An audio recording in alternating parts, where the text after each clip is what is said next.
சுவிசேஷத்தை ஏற்றுக்கொள்ளாதவர்களை நாங்கள் எப்படி நடத்துறது, எப்படி அவர்களை அணுகலாம்? இப்போ நாங்கள் ஒரு ஆளுக்கு சுவிசேஷம் சொல்லல, அவரை ஏற்றுக்கொள்ளல, அப்படியே நாங்கள் அவரை விடுறதா அல்லது திருப்பி என்ன முறையில் நாங்கள் அணுகலாம் அல்லது எத்தினதான் நாங்கள் அணுகலாம்? எப்பவுமே நான் சொன்ன மாதிரி நாங்கள் இயேசுக்கு சொன்ன உதாரணத்துக்கு போகிறது நல்லது. இயேசுக்கு சிஷியர்களை அனுப்பிக்கல என்ன சொன்னாங்க? புறப்பட்டு சென்று எல்லாருக்கும் சத்தியத்தை சொல்லுங்கள். நீங்கள் சொல்ற வசனத்தை ஏற்றுக்கொள்ளாட்டி உங்களுடைய காலில் இருக்கிற டஸ்ட்டை நீங்கள் அதில் உதறிட்டு அந்த டவுனை விட்டு நீங்கள் வெளியில போங்கன்னு சொன்னாங்க. அவங்க துரத்தினாங்கன்னு சொன்ன அந்த இடத்துல நிற்க வேண்டாம், நீங்கள் போங்கன்னு சொன்னாங்க. சுவிசேஷம்ன்றது ஒரு தேவண்ட கிஃப்ட், அதாவது தேவனங்களுக்கு சொல்லுகின்ற ஒரு நல்ல செய்தி. அதனாலதான் குட் நியூஸ் ஆங்கிலத்தில் சொல்லுவாங்க. இது ஒரு மனுஷன் ஏற்றுக்கொள்ளாட்டி உங்களால ஒன்றுமே செய்யலாது. இயேசு கிறிஸ்துவ சத்தியத்தையே நிறைய ஜனங்கள் பைபிள்ல கேட்கல. ஆனா இப்படி நான் சொல்றதுனால நாங்கள் அக்கறை இல்லாம விடக்கூடாது. நாங்கள் சத்தியத்தை 7 மாத அளவுக்கு ஆல்மோஸ்ட் நாங்கள் ஆக்களுக்கு வற்புறுத்த வேண்டியது அவசியம். ஏனென்றா அவங்க இயேசு கிறிஸ்துவை ஏற்றுக்கொள்ளாட்டி அவருடைய முடிவு நரகத்துக்கு போகுன்றது எங்களுக்கு நல்லா தெரியும்.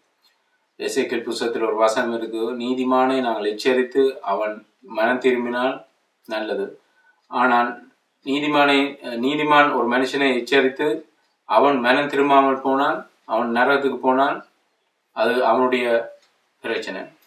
ஆனால் ஒரு மனுஷன் நீ நீதிமானாகிய நீ இன்னொரு மனுஷனை நீ எச்சரிக்காமல் அவன் நரகத்துக்கு போவானால் அவன் ரத்தப்படியை நான் உன்னிடத்துல கேட்பேன் தேவன் சொல்றாரு. ஸோ நாங்கள் சரியான கவனமா இருக்கோம். நான் காங்கிற ஆளுக்கு சத்தியத்தை சொல்லணும்.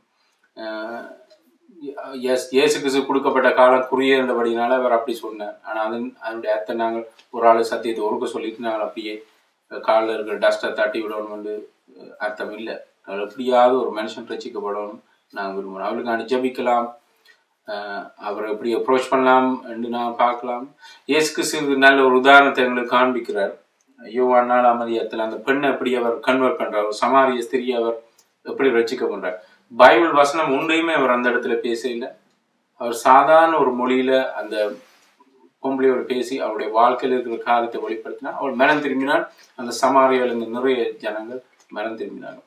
ஸோ சுவிசேஷம்ன்றது நாங்கள் எப்பவுமே நிற்கிற மாதிரி பைபிள் வசனத்தை எடுத்து சொல்லி ஒரு ஆளை மனம் திரும்பணும். உங்களுடைய ஆட்டிடியூட், உங்களுடைய நடத்தை, உங்களுடைய வாழ்க்கையை பார்த்தே நிறைய ஜனங்கள் மனம் திரும்பினார். பைபிள் ஒரு இடத்துல ஒரு வசனம் சொல்லுது, ரசிக்கப்படாத கணவன் மேல் ரசிக்கப்பட்ட மனைவியுடைய நடத்தையை பார்த்து, பைபிள் சத்தியத்தை கேட்காமலே நடத்தையை பார்த்து அவர்கள் ரசிக்கப்படுறது வாய்ப்பு இருக்குன்னு பைபிள் இருக்கு.